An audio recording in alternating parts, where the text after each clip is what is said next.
Hello. Hello सासा भगत जी। सत साहिब जी। आप पवन भगत जी बोल रहे हो? हाँ जी। हाँ जी, हम पंजाब से बोल रहे हैं भगत जी। जी बोलिए बहन जी। हमें ना 1 महीना हो गया फोन करते हुए, आपका फोन मिल ही नहीं रहा था। अच्छा।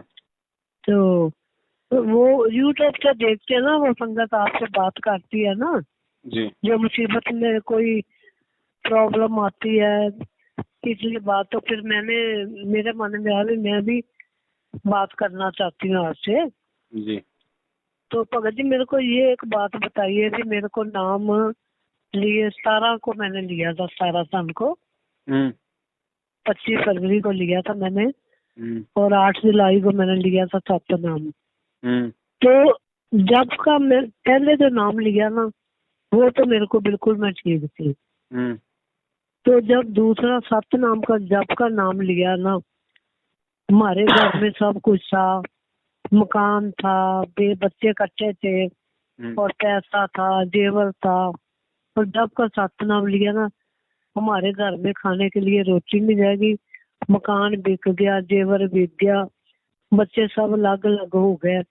तो मैं बीमार रह रही हूँ, हमारे पास अब कुछ नहीं रह गया। ये क्या क्या है आप भगत जी हमें ना पूरी डिटेल से बताइए। हम भक्ति पूरी कर रहे हैं, तो ये क्यों हमारे साथ हो रहा है? बहन जी, भक्ति कर रहे हो लेकिन मर्यादा में नहीं रह रहे ना। नहीं नहीं नहीं नहीं भगत जी, ये कभी हो ही नहीं सकता नहीं हो कि हम सकता। मर्यादा में। नहीं जी। नाम कब लिया था? नाम हमने लिया 17 सन को। कब? नाम लिए को मेरे को 5 साल हो गए, 5 साल हो गए। 5 साल हो गए ना आपको। हाँ जी। और फिर सतनाम कब लिया?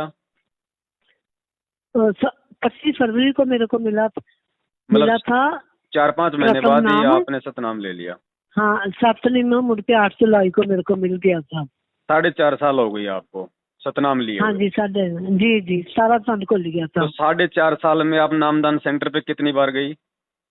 जाती हूँ ये सेंटर में, तो चाहे कम जाए और इशार जाते रहे, पूरी हाजिरी लगवाते रहे। जितनी बार हिसार गए उतनी बार ही आपका नाम खंड हुआ है, आपकी मर्यादा टूटी है। जितनी बार इन नामदान केंद्रों पे गई हो उतनी बार आपकी मर्यादा टूटी, आपका नाम खंड हुआ।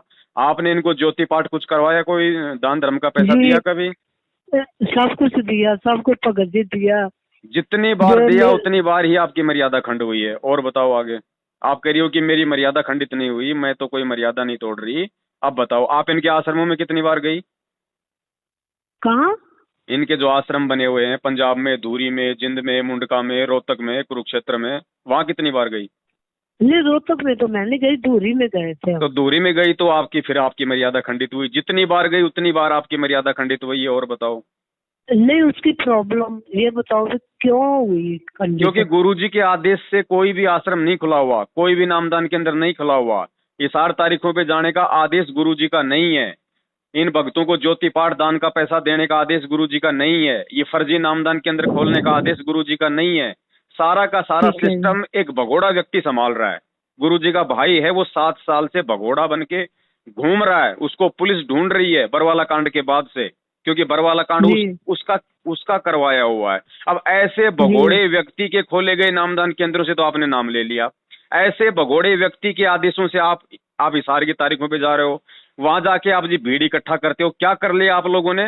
गुरुजी को बाहर निकलवा दिया, गुरुजी की जमानत आप लोगों ने करवा दी। वहां जाके आप लोग नहीं उल्टा गुरुजी जी। के लिए मुश्किलें पैदा करते हो। वहां भीड़ इकट्ठी करते हो, कोर्ट के आगे जमा हो जाते हो, जेल के आगे जमा हो जाते हो। भीड़ को देख के जो पुलिस प्रशासन है गुरुजी को कोर्ट में लेके नहीं आता, जिस वजह से तारीखों पे तारीखें पड़ती हैं। गुरुजी के मुकदमे लंबे चलते हैं। 10 गाली वहां के लोग आपको निकालते हैं, 20 गालियां आप लोगों की वजह से गुरुजी को निकालते हैं। तो मर्यादा किसकी टूट रही है बहन जी? नहीं गुरु के भगत जी, गुरु सुनो सुनो सुनो, मैं आपको सॉरी मांगती हूँ। जब मेरे को तो ना ये पंथ का पता ही नहीं था, मैंने तो टीवी में एक बार ना इनका नाम से सत्संग सुना, 2-3 बार सुना, तो मैं बोला भी ये कौन है जो ऐसे बोल रहे हैं। तो जो मीडिया वाले पूछे ना भगत जनों से, फिर उन्होंने बताया मेरे को ऐसे फर्क पड़ा, ऐसे फर्क पड़ा। मेरे एक मन में आया, एक दिन मैंने नंबर लिख के इशार फोन लगा दिया। तो मैंने बोला भगत जी ऐसे ऐसे मैंने सत्संग सुना है, तो मेरे को उनकी बातें अच्छी लगी। जो गुरु जी कौन है? तो बोले आप कहाँ के रहने वाले? मैं कहा मैं तो अमृतसर जिले की केमकन बॉर्डर से रह रही हूँ, ये भारत का एंड है, उससे आगे पाकिस्तान है। तो उन्होंने बोला मेरे को ना एक नंबर अमृतसर का दिया, सिंगारा दास है उनका नाम, सेंट का सबसे गलत आदमी है वो सिंगारा दास। तो मेरे को उसने नंबर दे दिया, तो मैं उनको सुबह फोन लगाया, मैं कहा भगत जी ऐसे ऐसे मैंने बात करी थी, तो उन्होंने मेरे को इस हाल से आपका नंबर दिया। वो बोले भी आप ना संडे को भी अमृतसर आ जाओ। ठीक है, हम दो भगतमती थी लेडी थी, हम उनके यहाँ गए। उन्होंने हमें बताया भी कोई त्योहार नहीं मनाना, कोई किसी गुरु को नहीं मानना, कोई भाई से राखी नहीं बांधनी। मैं कहा ये क्या हुई? चलो हाँ ठीक है, कुछ बातें हमें अच्छी भी लगी जो गुरुजी ने बताई, पर जो भाई बहन का रिश्ता है ये तो पवित्र रिश्ता है ना। भगत जी आप भी जानते। चलो ठीक है, हमने बोला ये भी छोड़ दे, मैंने ये भी छोड़ दिया, त्योहार नहीं मनाना हमने ये भी छोड़ दिए। तो उसके करने के बावजूद भी मेरे साथ ऐसा हुआ। अब मेरे को घर घर में धक्के खा रही हूँ, कभी बेटी के घर में, कभी नाती के घर में, कभी किसी के घर में, उधर से धक्का मारे उधर। जो मेरा अपना मकान बिक गया, पैसा मेरा सब बांटा गया, तो मैं इतनी दुखी हो गई हूँ ना, मैं क्या बताऊँ, मेरे घर में तो राज द्वारा था। आपको तो बता दिया बहन, तो, दास ने जो आपको बताना था वो आपको बता दिया। आपकी मर्यादाएं पहले से ही खंडित चल रही हैं, आप कोई मर्यादाओं में नहीं हो आप। तो हम क्या करें? अब जो हमारा अब क्या करो, पूछो उन लोगों से जहाँ से आपने नाम दीक्षा लिए, पूछो उन लोगों से, जाके उनके सिर पे चढ़ो, बैठो उनके वहां पे, मुकदमा करो उनके नामदान केंद्रों पे। इनको भैया तुम लोगों ने तो ये बातें कही थी, हम सारी बातें निभा रहे हैं, फिर हमारे साथ में ऐसा क्यों हो रहा है? क्या कमी रह गई हमारी भक्ति में, हमारी मर्यादाओं में? हमें ये तो बताओ तुम पहले, तुम लोगों ने जो वादा किया था उसके अनुसार हमारा काम क्यों नहीं बन रहा? अब ये सवाल आपने बहन जी उनसे करने चाहिए ना। पूरी रात मैंने ना बैठ के भक्ति करती हूँ, पूरी रात। गुरुजी मेरे को इतना गुरुजी पर विश्वास हो गया ना, मैं आपको क्या बताऊं। अभी भी है, अभी भी टूटा तो नहीं है, क्यों पूर्ण परमात्मा है, कुल मालिक है। हम तो उन चरणों के धूल के समान भी हैं आप सबके। तो आप देखो बहन जी ऐसा है, सुनो देखो, हम इस सारी राम कहानी से हम परिचित हैं, 7 साल से हम इसी में हमारा दिमाग लगा रहे हैं, हमारा मत्था पचा रहे हैं। और आपका ये पहला फोन नहीं है बहन जी, आप जैसी लाखों बहनों का फोन आता है। सब ऐसे ही अपना रोजना रोती है कि भैया जब हम इतनी भक्ति भी कर रहे हैं, गुरुजी को हमने कभी कोई गलत नहीं सोचा, कभी कुछ वो गलत नहीं कहा, भक्ति भी कर रहे हैं, फिर भी हमारे साथ ऐसा क्यों हो रहा है? अब इसकी जो मेन जो इसकी जड़ है उसको बहन जी आप मतलब जान नहीं रही, आप उसको पहचान नहीं रही। जब आप नाम दीक्षा लेने गई थी तो आपको बताया था कि भाई गुरुजी जेल में? हाँ बताया था। तो आपने फिर उनसे सवाल किया भाई गुरुजी जेल में क्यों है? पूछा था, वो कहते वो उनकी लीला है। तो लीला आप मतलब समझ गई क्या? मतलब 4 दिन में आपको उनकी लीला भी समझ में आ गई क्या? बस यही तो गलती होगी ना। पूछते उनको भैया गुरुजी जेल में क्यों गए, ऐसा ज्ञान देने वाला संत जेल में क्यों है, मुझे इसका कारण बताओ। मैंने ना पहले 25 साल राधा स्वामियों का नाम लिया था, हमारे घर के भंडारे ही पड़े थे, मेरे घर में कभी किसी चीज की कमी नहीं आई थी। मैंने तो ये पक्षी इसलिए ली भी ये मोक्ष कहते भी, हम मोक्ष दिलाते हैं, मुक्त करते हैं, पिछले जन्मों के कर्म कांड काट देते हैं, तो इसलिए मैंने अपना गुरु भी छोड़ दिया, तो इस भक्ति में मैं आ गई। तो इस भक्ति में आके मेरे को ये बहुत दुख पाया, मैंने बहुत दुख पा लिया। तो क्या करूं अब, मेरे को समझ नहीं आ रही। मेरे को भैया सीधा रास्ता दिखाओ भगत जी। अब बहन जी हम अब क्या रास्ता दिखाएं बताओ सीधा? 7 साल से भोग रहे थे, चिल्ला रहे थे, जब तो कोई हमारी सुन नहीं रहा। अब वो कर्मों की मार जब धीरे धीरे पड़ने लगी है, लोग दुखी हो रहे हैं, तो उनको पवनदास जो है मतलब याद आ रहा है इस समय। अब क्या करोगे भाई? तो पता, मैं तो कुछ दिनों से ना यूट्यूब पे आपका देखा, मैंने बोला ये कौन है जो गुरुजी बोल रहे थे, ये पवन अभी ऐसे बोल रहा है, आप इंटरव्यू। मैं बोला भी ये पवन भगत जी कौन है? फिर मैंने एक दिन आपको किसी लेडीज से बात करते सुना, तो फिर मैंने आपका किसी से नंबर लिया, तो आज मैं नंबर लेके आपसे बात कर रही। बहन जी इसका एक ही तरीका है और इसका कोई तरीका नहीं है, वरना आप परमात्मा से ऑटोमेटिक आप दूर हो जाओगी, क्योंकि आपके अंदर वो दुर्भावनाएं जो है ना धीरे धीरे वो कब समा जाएंगी आपको भी नहीं मालूम पड़ेगा, वो गलती किसी और की, दोष निकालोगी फिर आप गुरुजी में धीरे धीरे। ऐसा ही होता है फिर इस भक्ति में आगे चल के। तो इसका सीधा सा इसका एक उपाय है, जो पहले वाला हाँ जो जी। गुरु है ना, उसको तो आप ये मत कहा करो कि मेरा गुरु, मेरा पहले वाला गुरु, हाँ। छोड़ दो उसको। उसको तो छोड़ना ही अच्छा। बेहतर था। भले आप संत रामपाल जी की शरण लेती या ना लेती, लेकिन वो तो नकली था, उसको तो छोड़ना ही ठीक था। ठीक है, हाँ तो उसके हाँ तो सारी चीजें निकाल दो दिलो दिमाग से अपने। कहीं आपको ये हो कि भाई मैं तो पहले वाले के पास ठीक थी, अगर ऐसा भी सोचोगी तो भी परमात्मा कोई लाभ नहीं देगा, ध्यान रखना, वो भी मर्यादा टूटती है। नहीं, वो तो आज ही मैंने कहा, पहले तो हम उनके जाते ही नहीं है अब तो। हाँ, नहीं कहना, बिल्कुल भी हाँ। नहीं कहना, उनके बारे में सोचना भी नहीं है, उनको तो छोड़ दिया, बहुत अच्छा किया। अब हाँ, छोड़ दिया है। जैसे आपने राधा स्वामी वाले उन गुरुओं को छोड़ा ना, हाँ अब वैसे ही इन काल भगवान के जो नकली गुरु बने बैठे हैं ये गांव गांव में फर्जी नामदान के अंदर छोड़ के, मैनेजमेंट वाले, ये गुरु जी के बेटा जी। बेटी भाई बंधु रिश्तेदार जवाई, इन सबको छोड़ दो। ठीक है। ये राधा स्वामी ठीक है। वालों से भी मतलब 100 गुना नीचे नरक में ले जाने वाले लोग हैं। हाँ ठीक है, सुना था मैंने कि गाली निकाल रहे थे आपका नाम ले लेके। नहीं, मुझे गुरु तो जी को गालियां जो निकालो देते हैं। हजार, मुझे 1000 निकालो, उससे फर्क नहीं पड़ता, लेकिन इनके कुकर्मों के चलते आज दुनिया गुरु जी को जो गालियां दे रही है ना, वो सबसे बड़ा हाँ। जो है मतलब नीच कर्म है। गुरुद्रोही वो ही नहीं होता बहन जी जो गुरु जी को गालियां चलो। निकालता है। सबसे बड़ा गुरुद्रोही वो होता है मैं जिसकी नीच हरकतों के चलते दुनिया उसके गुरु को गालियां निकाले। इन मैनेजमेंट वालों की मैं नीच हरकतों के चलते पूरी दुनिया आज गुरु जी की ठीक निंदा है। कर रही है। मैं ना आज आपका टाइम ज्यादा नहीं ले रही हूँ, बस मैं ये कह रही हूँ हम ये भक्ति करते जाए।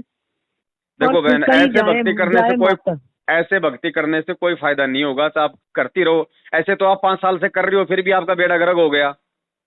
हाँ, भक्ति तो छोड़ कर ही दे, रही इस हो ना, नाम को छोड़ दे। मंत्र भी कर रही हो, आरती भी कर रही हो, सब कुछ कर रही हो, फिर भी आप मतलब दिन ब दिन आप जी नीचे जा रही हो।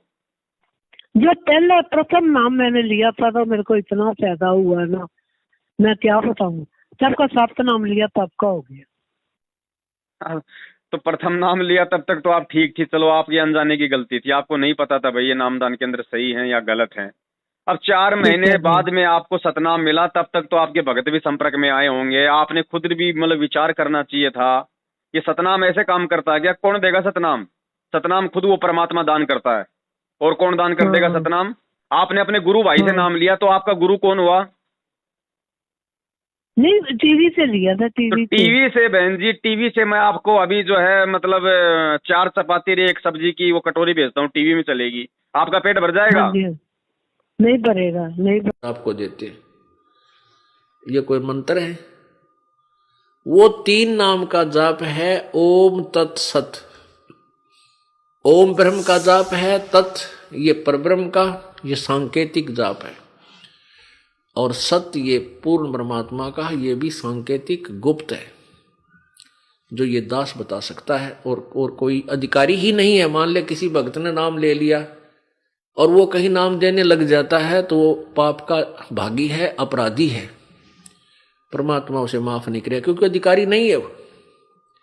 जैसे कबीर परमेश्वर आए थे, 64 लाख से सोए थे उनके, वो स्वयं ही तत्वदर्शी संत और गुरु की भूमिका कर रहे थे, तो उन्होंने किसी को भी अधिकार नहीं दिया था नाम देने का कि तू नाम दे। कोई भी अन्य अधिकारी नहीं बनाया था कि उपदेश देने का, वो स्वयं ही नाम देते थे।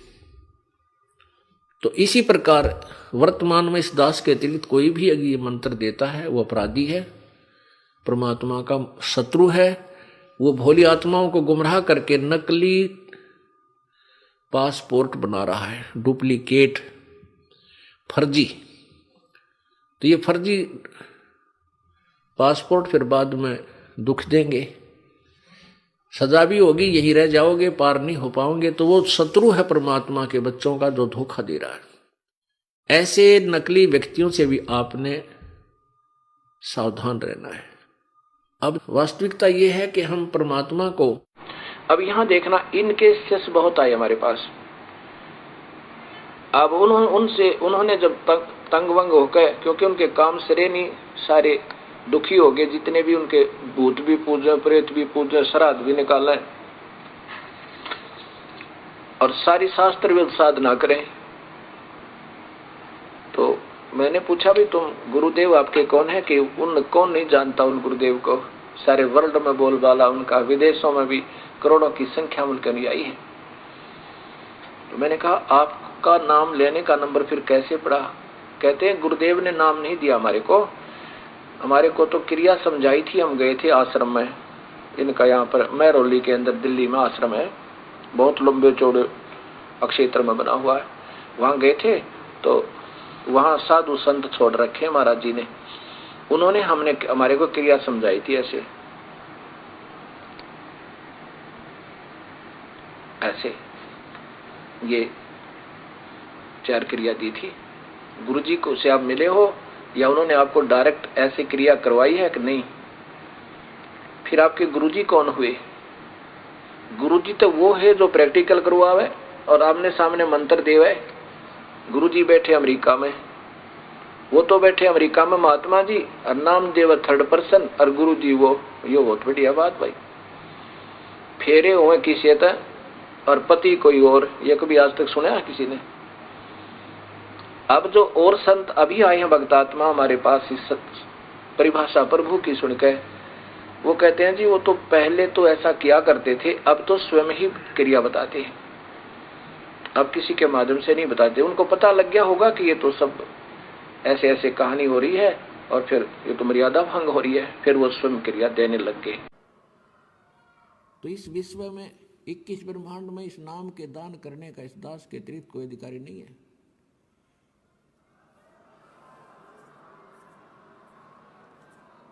और यदि कोई नकली इस दास से ये मंत्र सभी प्राप्त करके और अपने आप दुकान खोल कर बैठ गया, नाम देने लग गया किसी को, तो सबसे बड़ा दुश्मन है मानव समाज का।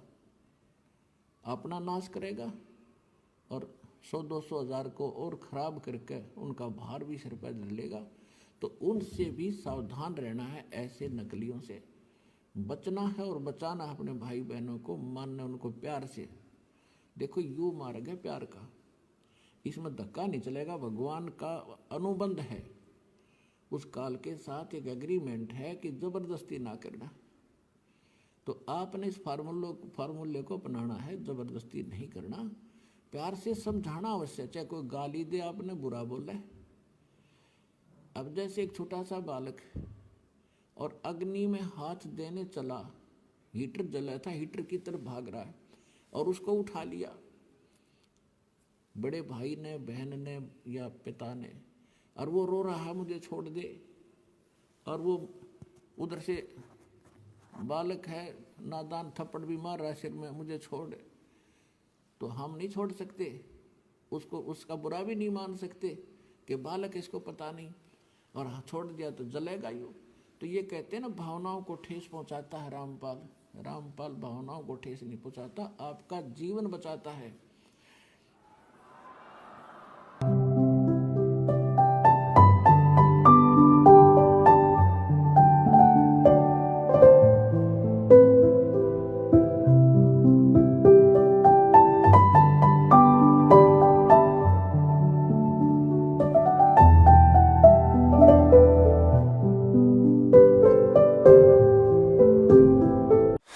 अब भक्ति तो ये दास कराएगा आपको भगवान की दी हुई। जो सौभाग्यशाली और अच्छी तरह ज्ञान को समझेंगे वो तो सतलोक चले जाएंगे।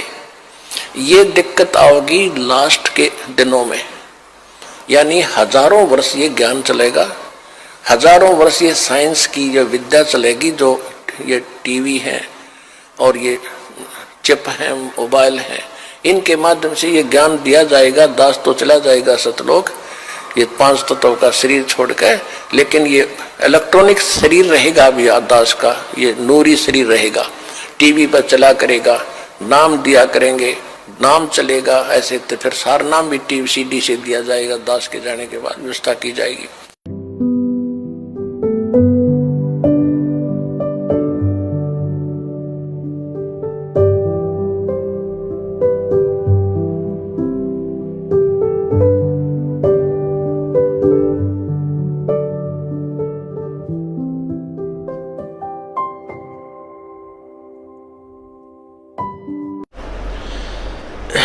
इस दास ने 17 फरवरी 1988 में परमात्मा की शरण मिली थी और उस दिन के बाद 6 वर्ष 1994 तक दास ने जेई की पद पर सर्विस की, काम करते अपनी ड्यूटी करते करते भी हम भक्ति करते हैं। हमारा रूल यही है, काम भी करो भगवान ना भूलो, बुराई छोड़ दो। लेकिन 1994 में परमात्मा ने आदेश दे दिए गुरु महाराज ने कि तू इस काम ने संभाल।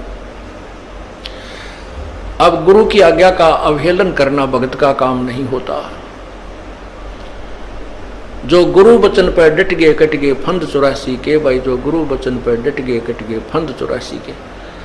और उन्होंने अचानक मुझे बुलाकर पास बैठा लिया, कहने लगे आज से तू नाम दिया करेगा, और जितने भी वर्तमान संगत थी सबको कह दिया, और सबको बता देना कि जो इसको गुरु नहीं मानेगा वो मेरा कुछ नहीं होगा। मेरे पसीने आ गए कि मैं तो 2 कौड़ी का जीव, एक मजदूर आदमी, और परमात्मा ये इतना बड़ी जो है ना, इतना बड़ा जिम्मेवारी का काम। और उनके पुराने पुराने भक्त मेरे थे, लाल कपड़े पहन कर बाबा जी भी बन रहे थे, उनके साथ रहा करते, उनको सबको निकाल दिया था उनकी त्रुटियां देख जाकर। हमने नहीं पता था कि हो रहा है, क्या इनका मालिक का उद्देश्य है। जब वो 104-5 साल की उम्र थी उस महापुरुष की, हमारे पूज्य गुरुदेव की, और कहा मैं तेरे साथ रहूंगा। और तीसरा शब्द एक दिन कहा था कि रामपाल तेरे सब बराबर इस संसार में संत नहीं होगा, पूरे विश्व में तेरे बराबर संत नहीं होगा। अब इस दास का और संत का के मेल था। हम तो भगत थे, दास थे, भगवान की भक्ति करते थे, अपनी नौकरी भी करते थे, बच्चे भी पालते थे। अब कहते हैं साध वचन पलटे नहीं, चाहे पलट जावा ब्रह्मंड, उनका वचन नहीं पलट सकता, उन्हें जो कह दिया सो कह दिया। तो वही ये फल गया। नहीं हमारी तो घर के ना सुने थे शुरू में, करेगा हमें तो गुरु सामने चाहिए ना। अब ये समझ नहीं थी, उसी का ये परिणाम भोग रही हो बहन जी आज आप। बस जब अरदास लगवाते जोत लगवा दो, पाठ करवा दो। अब वही जी आप वही गलती मेरे पास खाने के लिए करोगी। रोटी नहीं है, तो बार बार मैं ज्योति कहाँ से लगाऊं, आदमी मेरा है नहीं है, तो मैं कहाँ से ज्योति के पैसे लाऊं इतने। अब आप देखो बहन जी, प्रार्थना सुनो, करवाई। अब इनकी बहन जी इनकी राम कहानी ना सुनाओ तो अच्छा, हमारा तो कान पक गए लोगों को जो इन्होंने ठगा है ज्योति पाठ के नाम पे, हैं दुनिया को। कोई बहन जी आपको आप एक झूठी प्रार्थना लगा दो कि भाई मैं तो मतलब कुछ भी प्रार्थना लगा दो आप झूठी सी, उसका भी जवाब ये आएगा कि पाठ करवा दो, ज्योति करवा दो, बस बिना मतलब के, बिना मतलब के। 21,000 दे दो, 15,000 दे दो। ये है लूटपाट के अंदर, इनसे दूर। ये भी आपका सौभाग्य मानो, ये आपका सौभाग्य मानो। अब दास जो बताएगा उनको थोड़ा ध्यान से सुनना, अगर आपके समझ में आ जाए तो। ठीक है जी, बोलिए। आप उस परमात्मा की बहुत ही प्यारी आत्मा हो, इसलिए आपके साथ में ये घटनाएं घट रही हैं। ध्यान रखना, आपके साथ में जो ये बुरा हुआ ना, है तो ये आपके कर्मों का प्रतिफल, आपने जो मर्यादा तोड़ी है। लेकिन आपके लिए परमात्मा ने बहुत अच्छा किया। क्यों किया? अगर आपके साथ ये घटनाएं नहीं घटती और आपको जैसे प्रथम नाम के समय लाभ हुआ, ऐसा अगर आज भी लाभ होता रहता ना, आप ना तो इनके कभी इन नीचे कर्मों को जान पाती, ना आप कभी मुझदास से बात करती, और ना आपको सच्चाई का मालूम पड़ता, और ना आप सही तरीके से भक्ति कर पाती। ठीक है। अब वो परमात्मा आपको सही तरीके से भक्ति मार्ग पे जोड़ेगा, अगर आप जुड़ना चाहोगी तो। हाँ, तो वो कहाँ से मिलेंगे? नाम आपको मिला हुआ है, नाम परमात्मा का है। ध्यान रखना, एक तो फर्जी नाम नहीं है, फर्जी ये लोग हैं, इन लोगों को नाम देने का अधिकार नहीं है, ये लोग फर्जी हैं। ये नामदान जो सेंटर खोल रखे हैं ये फर्जी हैं। गुरुजी का नाम फर्जी नहीं है। अच्छा ठीक है जी। अब आपको नहीं पता था, उन चीजों को मार दो आप जी, क्रॉस भूल जाओ। अब आप सारी बातें भूल जाओ। आपने कहाँ से नाम लिया था, आपने कब नाम लिया था, आपके साथ क्या क्या हुआ, सब भूल जाओ, दिमाग से निकाल दो। ठीक है जी। आज नए सिरे से आप जी, नए सिरे से परमपिता परमेश्वर का जहां भी आपने दरबार लगा रखा है गुरुदेव का, उनको दंडवत करो। अपनी तमाम जाने अनजाने की जो गलतियां हैं उनकी समायाचना करो हृदय से, और परमेश्वर से कहो कि परमात्मा जब तक आप हिसार जेल से बाहर नहीं आ जाओगे परमात्मा, तब तक जो मुझे नाम मिल गया है आपके द्वारा, आपकी सीडी के द्वारा, आपके मुख कमल से जो मुझे प्रथम नाम मिला है, जो मुझे सतनाम मिला है, परमात्मा मैं मर्यादा में रह के उन दोनों नामों का जाप करूंगी जैसा आपने मुझे बताया, और जो जो नियम आपने मुझे बताए मैं सारे में वो नियम निभाऊंगी। और आज के बाद गुरुदेव इन बरवाला कांड के दोषियों से, आपके परिवार वालों से, इन कोऑर्डिनेटरों से, इन फर्जी आश्रमों से, इन फर्जी नामदान केंद्रों से मेरा किसी प्रकार का कोई संपर्क नहीं रहेगा, कोई मेरा संबंध नहीं रहेगा। ठीक है जी। जो आपके नहीं है वो मेरे कभी नहीं हो सकते। ठीक है जी। और परमात्मा दासी की सारी गलतियों को माफ करो। ध्यान रखना बहन जी, परमात्मा अंतर्यामी है। नीमा जो है अपने शिव भगवान को याद कर रही है और याचना करती आ रही है, आंखों में आंसू भर के कहती है, परवरदिगार अपनी दासी की भी झोली भर देते, क्या आपके घर में बच्चों की कमी पड़ गई? ए दाता, हमारा भी जीवन पास हो जाता, हमारा भी ये समय व्यतीत हो जाता। दुनिया के घर में हम लाल देखते हैं, बच्चे देखते हैं, हमारा जी जलता रहता है। ये परमात्मा ऐसी के भूल होगी हमारे तय। उसमें नीरू कहता है, नीमा तो ऐसे विलाप मत किया करे, प्रभु की रजा में राजी रहना चाहिए। उनकी ऐसी ही मर्जी है तो हम क्यों हर्ष में विलाप करें, प्रभु को तंग नहीं किया करते। क्या वो अनजान थोड़े हैं, वो जानी जान है, हमारे सब कार्यों को समझते हैं। हमारे भाग्य में नहीं है तो कहां से देंगे भगवान। ये ना समझना कि वो हिसार जेल में बैठा हुआ है। नहीं, आप तो जिस भाव से अंदर ही बैठे हुए हैं परमात्मा। हाँ, तो जिस भाव से और जिस पश्चाताप से आप उस परमात्मा से प्रार्थना करोगी, उतनी ही परमात्मा आपकी बातें सुनेगा। ठीक है जी। ठीक है। और नए सिरे से सारी प्रार्थनाएं जो है बंदी छोड़ के सामने ये रख के, अपनी तमाम जाने अनजाने की गलतियों की क्षमायाचना मांग के, और दोबारा से, हाँ जी, और वो जो चरणामृत जो रखा ना आपके पास में है, वो चरणामृत, हाँ जी, उसको बहन जी किसी पेड़ में डाल देना। ठीक है जी। उसको किसी पेड़ में डाल देना सहसम्मान। ठीक है। ठीक है। क्योंकि ये गद्दार लोग हैं, ये धोखेबाज लोग हैं। हम इतना भी यकीन नहीं कर सकते इनके ऊपर कि ये चरणामृत उस महेंद्र भगोड़े का है या हमारे गुरुजी का है, क्योंकि काल की बहुत बड़ी साजिश है। ओहो, अच्छा जी, अच्छा, ठीक है। ठीक अगर विश्वास है तो परमात्मा है। एक पानी की बोतल भर लेना अपने घर पे, आपको बिस्लरी भी लाने की जरूरत नहीं है, ध्यान रखना। सादा पानी की बोतल भी अपने घर से मटके से भर के परमात्मा के दरबार के आगे रख के, और हृदय से परमात्मा को ये प्रार्थना कर देना कि परमेश्वर मेरे लिए तो यही आपका चरणामृत है। परमात्मा अपनी सबक शक्ति इसके अंदर आप जी प्रवेश करने की दया करो। बहन जी, हृदय से अगर प्रार्थना करोगी तो भले जो आप कल जो पानी की बोतल अपने दरबार में रखोगी मालिक से प्रार्थना करके, 100 साल बाद उसका ढक्कन खोल के देख लेना, अगर उसमें बदबू आ जाए तो। ठीक है जी। धरती पे भगवान है। कहे कबीर सुनो भाई साधो, मैं तुम्हें विश्वास में, ड्रामेबाजी में, पाखंड में नहीं है भगवान।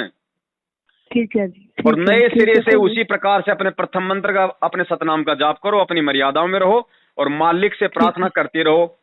अंतर्यामी है, चीटी पायल बाजे पैर, साहेब सुनता है सब लहर। जब गुरुजी ने कह दिया कि भगवान चीटी के पैर की पायल की आवाज भी सुन सकता है, तो भगवान है कौन अपने गुरुजी के अलावा। हाँ जी, ठीक है। तो वो गलत नहीं है, हम गलत हो जाते हैं, हम नियम तोड़ देते हैं। ठीक है जी। वापस उसी प्रकार से परमात्मा से समायाचना करके और अपने घर पे चरणामृत के लिए अपनी वो बोतल रख लो, और मार्केट से कोई भी मखाने का या जो है मिश्री का 100 ग्राम अपना वो प्रसाद ले आना, उसको भी बोतल के साथ में रखना और बंदी छोड़ से तो ये प्रार्थना कर लेना, है ना। तो भैया जी, घर तो मेरा है नहीं कोई भी, मैं कभी किसी के पास रहती हूँ, कभी किसी के पास रहती हूँ। बहन जी, आप कम से कम अपने रिश्तेदारों के घर में तो रह रही हो, भगवान किसके घर में रह रहा है वो देखो। वही परमात्मा भी तो टाइम पास कर रहा है ना जेल में रह के। हाँ, बस मैं वैसे ही कर रही हूँ। अपने गुरु को देख के चलो बहन, अपने गुरु को देख के चलो, किसी और को देख के मत चलो। वो बेटी का मकान बेटी का नहीं है, वो भी उस परमात्मा का दिया हुआ है, वो आपका ही मकान समझो। वो भी आपका ही समझो आप। ठीक है जी। और मालिक ने चाहा तो क्या नहीं दे देगा परमात्मा बहन जी। जो पहले दे रखा था वो किसने दिया था, वो भी तो इसी भगवान का दिया हुआ था। ठीक है जी, ठीक है। एक नए सिरे से अपनी भक्ति को शुरू कर दो, परमात्मा से समस्त गलतियों की क्षमायाचना मांग के। मैं ना और उसके बाद बहन जी देखो, उसके बाद आपको मकान मिले या ना मिले इसकी कोई गारंटी नहीं है, लेकिन भगवान आपको दोबारा से मिल जाएगा, और जो आत्मिक शांति आपको पहले थी वो आपको वापस मिल जाएगी। और उससे बढ़ के बहन जी कुछ भी नहीं है। मैं 2 महीने के बाद पूरी भक्ति करके फिर आपको फोन करूंगी एक बार। आवश्यकता ही नहीं है बहन जी, 2 महीने से पहले ही आप जी फोन कर लोगे, ध्यान रख लेना। और भी अगर आप चाहो तो परमात्मा को दंडवत करके उसी समय ज्योतिया पाठ का संकल्प कर लेना कि परमात्मा आपके दासी आपके चरणों में पाठ का संकल्प करती है, और परमात्मा जब आप आश्रम में आ जाओगे जितना पैसा आप कहोगे उतना पैसा दासी आपके चरणों में देगी, एक बार में नहीं तो परमात्मा चाहे वो 10 बार में देगी, धीरे धीरे संकल्प कर लेना। साधु भूखा भाव का, धन का भूखा नाय, धन का भूखा तो ये कार्ड एजेंट मैनेजमेंट है, गुरु जी के परिवार वाले, परमात्मा भूखा नहीं है धन का। ये बात आपने बिल्कुल सही कही, बिल्कुल सही। और एक बात बताओ, आपका ज्योति पाठ का पैसा बहन जी कहाँ जा रहा है? गुरु जी तो जेल में है, उनको तो 2 टाइम की सरकारी रोटी सरकारी कपड़ा मिल रहा है, आपका पैसा कहाँ जा रहा है?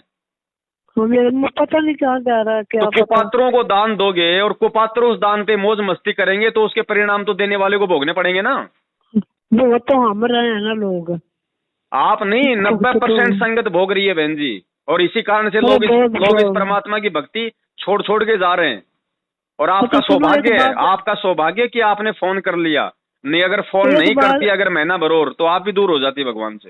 एक बात मैं और आपसे माफी मांगती हूँ, जो भगत जन हमारे साथ जुड़े हुए मेरे साथ जाते हैं, उनको मैं सभी बातें जो बता सकती हूँ।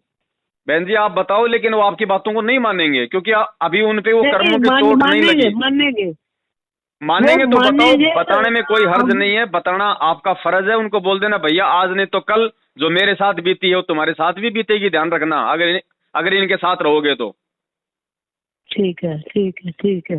बहन जी आपने यही आइडिया लगा लेना चाहिए था कि मैं जो भक्ति कर रही हूँ वो पूर्ण परमात्मा की भक्ति है, संत रामपाल जी महाराज जी की भक्ति है, और मेरे से बड़ा भगत तो संत रामपाल जी का भाई है, क्योंकि 27 साल से भक्ति कर रहा है, उसको सारे मंत्र मिले हुए, और वो आदमी पुलिस के आगे छुपता हुआ भग रहा है, वो काहे का भगत है? उसको कहाँ विश्वास है? भक्ति के नाम पे वो कलंक है। और ऐसे व्यक्ति के द्वारा जो नामदान केंद्र खोले गए तो वो कहाँ से सफल होंगे? अरे जिसको खुद अपने गुरु पे विश्वास नहीं, भगवान पे विश्वास नहीं, और वो दुनिया को नाम दीक्षा देने का ठेका ले रहा है, तो ऐसे व्यक्ति के द्वारा खोले गए नामदान केंद्रों से जो नाम लेगा वो कहाँ मोक्ष होगा भाई उसका? ये बिल्कुल आपकी बातें मेरे को ना भैया बिल्कुल शांति मिल गई। सीधी सी बात है, संत राम देखो बहन जी, हम आज से पहले हम गलत थे, हम मानते हैं, जब हमें गुरु जी का ज्ञान नहीं था तो हम गलत थे, हम सारे उल्टे कर्म करते थे, कुकर्म करते थे, लेकिन हम भी करते थे, है ना भाई, हम सब ऐसे ही है। लेकिन गुरु जी के शरण में आने के बाद जब ये ज्ञान हुआ, अब ये ज्ञान होने के बाद बहन जी पहली बात तो संत रामपाल जी का भगत को भी कभी कोई गलत काम नहीं करेगा, सही है ना? नहीं करेगा, ठीक है। और अगर जबरदस्ती उसे कोई गलत ठहराएगा तो पुलिस के आगे भगेगा नहीं, बल्कि सामना करेगा अपने भगवान पे विश्वास रख के। ठीक है जी। तो वो क्यों भगता फिर रहा है, इसका मतलब वो गलत है। हाँ। यदि मैं गलत नहीं हूँ तो मैं भागती क्यों नहीं हूँ? बिल्कुल सही बात है। और वो ऐसे ही आप जैसी भोली आत्माएं, जो मतलब श्रद्धालु जो आत्माएं, अब बहन जी देखो आपकी हम गलती इसलिए नहीं कह सकते, भगवान ने इसलिए आपको माफ कर दिया क्योंकि ज्ञान गुरु जी का ऐसा है कि आत्मा तुरंत मतलब नाम लेने के लिए दौड़ेगी, वो नहीं देखती क्या सही है और क्या गलत है। उसको तो 6 महीने बाद में मालूम पड़ेगा सही गलत का, तब तक तो उसकी मर्यादाएं तोड़ तोड़ के ये लोग मार्केट में जो मतलब बिछा देते हैं रोड पे। हाँ, बस पे जाना, किराया मतलब इतना दे दो, और अपने अपने परिवार साथ फ्री ले जाते हैं। कुछ नहीं बहन जी, आज से पहले आपने जो किया आपका 0/0 है। जो आपने जो मंत्र जो आपने जाप किए ना, वो मंत्र की कमाई परमात्मा आपकी वापस जोड़ देगा, लेकिन जो आपने पैसा दिया है वो आपका मतलब गटर में गया। आपने जो समय बर्बाद किया वो आपका जो है वो गटर में गया। छोड़ दो, आज से मैं नवा जीवन शुरू करूंगी। आज से नवा जीवन आपके सामने प्रार्थना करती हूँ मैं, आज से मेरा नवा जीवन शुरू होगा। मालिक से प्रार्थना करो, बंदी छोड़ के आगे ही जो है सारी प्रार्थना करो, है ना, और उन्हीं से समायाचना करो, और आगे से परमात्मा को ये विश्वास दिलाओ। जब तक आप गुरु जी को विश्वास नहीं दिलाओगे ना, क्योंकि देखो बहन जी, हम परमात्मा से धोखाधड़ी नहीं कर सकते, उससे नहीं छुपा सकते, हम नहीं छुपा सकते। जिस भाव से आप जी आज लगोगी वापस इस भक्ति पे, क्योंकि देखो बहन जी, इस भक्ति में और भगवान में एक रत्ती भर भी सुई के नोक जितनी भी कोई दुनिया में कोई वो कमी नहीं निकाल सकता। उसके बाद भी भगत समाज क्यों दुखी है भाई? क्यों लोग मर रहे हैं एक्सीडेंट में? क्यों लोग ये कोरोना से मर गए भगत? क्योंकि भक्तों की मर्यादा तोड़वा दी गई। मर्यादा तोड़वा दी। एक बात बताओ, अब यहाँ पे बहन जी 2 ही तो शक्तियां हैं, एक तो काल भगवान और एक अपने गुरु जी। तो काल भगवान बताओ, कोई आलू टमाटर तो खाता नहीं है। हाँ जी। तो वो खाता किसको? जीवों को खाता है। हाँ जी, जीवों को खाता है। और चौथा युग उसने मांगा था परमात्मा से कि परमात्मा चौथे युग में जितनी मर्जी आप मतलब जीव ले जाना। तो क्या उसको मालूम नहीं है कि आज जो परमात्मा धरती पे आया हुआ और मेरा भोजन लेके जाएगा, वो कैसे जाने देगा? कैसे जाने सामने वो आता नहीं, आपको पता है, वो गुप्त रहता है। तो वो क्या करेगा? वो अपने एजेंट भेजेगा। तो एजेंट ये गुरु जी का परिवार है। तो इसी प्रकार काल अपने दूत इसी संगत में एक दो तो हो चुके हैं, लेकिन उनकी दाल नहीं गल पाएगी। जनता बहुत सियानी बना दी हमने, अपने श्रद्धालुओं को तोते की तरह रटा दिया है ये ज्ञान। अब उन दुष्ट आत्माओं से औरों को भी बचाएंगे और आप भी दूर रहेंगे। इस दास के 4 संतान, 2 लड़के 2 लड़की थी। यदि ये दास उन्हीं में उलझ पुलझ रह जाता, अब मुझे पता हुआ मेरी कितनी की खातिरदारी करें, खूब पता है मुझे वह क्या नेचर है उनका, कैसा उनका स्वभाव और क्या करते। अब परमात्मा के चरणों में आया हूं, मेरे लाखों चेले बेटा बेटी हो गए। अब एक को कहता हूं भाई जल लाना, 10 खड़े हो जाते हैं। ये क्या कारण है? क्योंकि मैंने परमात्मा की भक्ति का रटना लाई और उस भक्ति की शक्ति से इन बच्चों में इतनी श्रद्धा बन गई, जनो हाथों पर रखूं अपने गुरुदेव को, अपने पिता को। ठीक है, ठीक है जी। बड़ी खुशी हुई आपसे मिलके और आपसे बात करके ऐसे लगा कि जैसे आप मेरे को हिसाब से गुरु जी ने बात कर ली है। देखो बहन जी, मालिक अब वही बात है, दास क्या कहे बहन जी, हम तो 7 साल अरे आप नहीं बोल रहे, बोलते परमात्मा ही रहे आपके बीच में। तो दास की तो विनती है बहन जी, इस भगवान में और भक्ति में कभी सौपन में भी दोष मत निकाल लेना देना। और सुनो, काल भगवान की यही चाल थी कि वो एक बार आपके अंदर इस गुरुजी के प्रति दोष पैदा कर दे। और ये ऑटोमेटिक सिस्टम है, जिस दिन किसी आत्मा ने अपने गुरु में दोष देख लिया, वो चाहे 3 टाइम की आरती करती रहो, लेकिन आध्यात्मिक दृष्टि से वो गुरु से दूर हो जाती है। हो जाती। तो परमात्मा ने वो समय आने से पहले आपको बचा लिया। हाँ जी, ठीक है, ये रास्ता दिखा दिया। हाँ, इसके लिए आप जी परमात्मा को बार बार मिल के धन्यवाद करो, परमात्मा को दंडवत करो। और अभी और इसी समय सोने से पहले परमात्मा को दंडवत करके, सबसे पहले तो मैं आपका करूंगी जो मेरे अंधी को आपने रास्ता दिखा दिया। देखो बहन जी, मालिक कहते करे करावे साइया, मन में लहर उठाओ, दादू सिर दर जीव के आप बगल हो जाए। मैं भी आपके जैसा 2 कोटि का जीव हूँ, करने कराने वाला आप नहीं बोल रहे हो, ये परमात्मा संत रामपाल महाराज जी खुद ही बोल रहे हैं। तो दास की विनती है परमात्मा मेरे से बात करो, मालिक किसी तरीके करो, मेरे को कुछ बताओ। आज परमात्मा बोल रहे, मालिक की वाणी है भैया। अब बहन जी, मालिक की वाणी है कि गरीब दास हर रूप में तू ही बोलनहार। परमात्मा पता नहीं किसके माध्यम से क्या काम करवा दे, वो तो मालिक का खेल है बहन जी, मालिक का खेल है। ठीक है जी, पर ठीक है। आपको वो कहते हैं कि भाई डूबते को तिनके का सहारा, आपको परमात्मा ने डूबने से आपको बचा लिया, ये आपका सौभाग्य है। और इस भगवान को मत छोड़ना बहन जी, चाहे कोई कितना ही। अब आज के बाद जब आप ये संकल्प कर लोगे ना, आप अपने परम पिता को वापस मतलब प्रसन्न कर दोगी। और आप इन कुपात्रों के नामदान केंद्रों पे जाना, इनके फर्जी आश्रम में जाना, हिसार की तारीखों पे जाना छोड़ दोगी। फिर देखना बहन जी, आपको इतनी आत्मिक शांति मिलेगी, मतलब और आपका विश्वास गुरु जी में इतना दृढ़ हो जाएगा जो पहले भी नहीं था। अच्छा भगत जी, एक बात और, रक्षा सूत्र हम फिर कैसे बना सकते हैं? क्या चीज? जो बांधना है, जो रक्षा सूत्र मिलता हमें बांधने के लिए, वो भी हम गुरु जी के आगे रख दें। देखो बहन जी, ये परमात्मा ने इसकी मतलब विधि बता रखी है अपने सत्संगों में कि ये जो चरणामृत है, ये जो प्रसाद है और ये जो रक्षा सूत्र है, आप इनको आगे से आगे आप इनको बढ़ा सकती हैं। कैसे? जैसे आज आपने एक बोतल पानी की रख ली, थोड़ा सा जो है मतलब प्रसाद लिया होगी, और मार्केट से एक जो है वो मोड़ी ले आना। ठीक है, उन तीनों को मालिक के दरबार में रख देना, परमात्मा से प्रार्थना कर देना, वो बन गए। अगर आपको विश्वास है तो वो चरणामृत बन गया। देखो मैं भी चरणामृत पीता हूँ, तो लगता तो मुझे वो भी मतलब पानी के जैसा ही है, लेकिन वो पानी नहीं है, उसमें शब्द शक्ति है। तो महसूस तो हमें ऐसा होगा जैसे हम लोग मतलब सामान्य पानी पी रहे हैं, लेकिन वो तो संत की पावर है, उसके अंदर शब्द की शक्ति है। और जब वो समाप्त होने वाला हो, तो गुरुजी ने उसकी विधि बता रखी है। समाप्त होने से पहले प्रसाद में और प्रसाद लाके मिला दो, और चरणामृत के अंदर और पानी मिला दो, और आपकी मोड़ी जो है यदि वो समाप्त होने वाली है, तो समाप्त होने से पहले मार्केट से और मोड़ी लाके उसके साथ में वो टच कर दो। ठीक है, ठीक वो है, बढ़ती ठीक है, रहेगी, वो ठीक है, आगे से ठीक आगे। है, ठीक है जी, ठीक है भगत जी। और आपका ये बहुत- व्हाट्सएप नंबर बहुत है, थैंक यू। इस नंबर पे व्हाट्सएप चलता है आपके? हाँ, व्हाट्सएप भी चलता है इसी तो नंबर मैं पे। आपको एक और मैं आपको साध संगति के ग्रुप में जोड़ देता हूँ, जहाँ पे आपको सारी जानकारी आपको मिलती रहेगी। ठीक है, मेरा नंबर व्हाट्सएप का भी यही है और मेरा नंबर भी यही है। ठीक है बहन जी। आप ग्रुप में मेरे को ऐड कर लीजिए। ठीक है बहन जी, ठीक। ठीक है जी, सत्य सत्य है, है, जय जय हो बंदी बंदे छोड़। बंदे।